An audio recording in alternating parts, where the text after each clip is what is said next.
એવું છે જરા ગડક્યા ને એટલે બંધ થઈ જાય.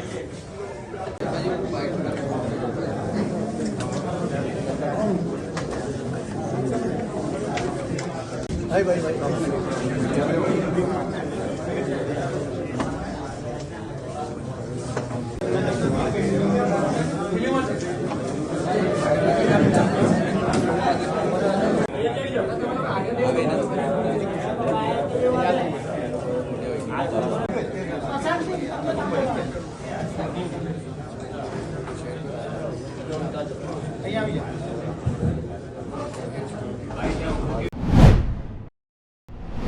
હતું ભૂતકાળમાં તો અમે ક્ષત્રિય સમાજ એ અક્તમીને ખૂબ જ વખોડીએ છીએ અને એ બાબતે અમારો ખૂબ જ વિરોધ છે. પણ અમે એક ક્ષત્રિય ધર્મ તરીકે અમારો રાષ્ટ્રધર્મ પર પહેલાં આવે છે, એટલે અમારી ફરજ પ્રમાણે અમે અમારા પાટીલ સાહેબને હંમેશા સમર્થન આપ્યું છે અને ભવિષ્યમાં પણ અમે સમર્થન આપતા રહીશું. એટલે અમારે આ બાબતે ભાજપ સરકાર સાથે કોઈ વિરોધ નથી. નમસ્તે. શૈલેન્દ્રસિંહ, હવે નવસારી જિલ્લા ચીખલી વિભાગ તરફથી અમારું ક્ષત્રિય લોકોનું આખું સંગઠન છે, તે તરફથી અમે પ્રતિનિધિત્વ કરી રહ્યા છીએ.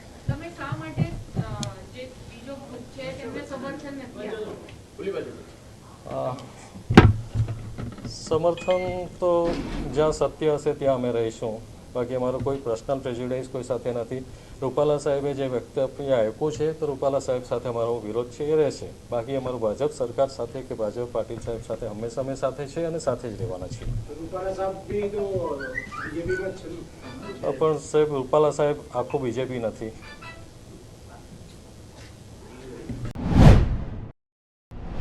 આઈટી સેલ કો કન્વીનરનો હોદ્દો છે. છેલ્લા કેટલા દિવસોથી વર્ચ્યુઅલ બેઠક માટે બી ફોન આવતા હતા, કાર્યક્રમો માટે બી ફોન આવતા હતા, પણ મેં કોઈ બી કાર્યક્રમ કે કોઈ બી વર્ચ્યુઅલ બેઠક એક્સેપ્ટ કરી જ નથી અને કરવાનું બી નથી. ને આજે જ હમણાંથી જ મેં મારા પદ પરથી રાજીનામું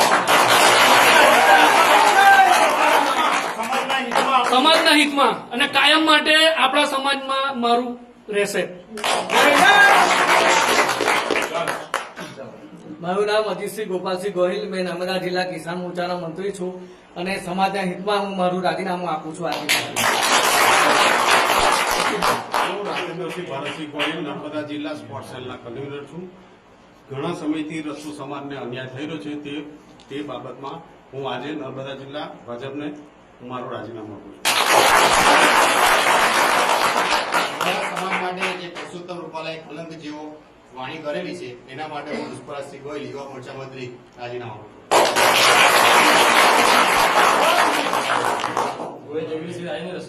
મેં સમાજના જે વાતો કરેલી છે રૂપાલા એ માટે મેં રાજીનામું આપું છું.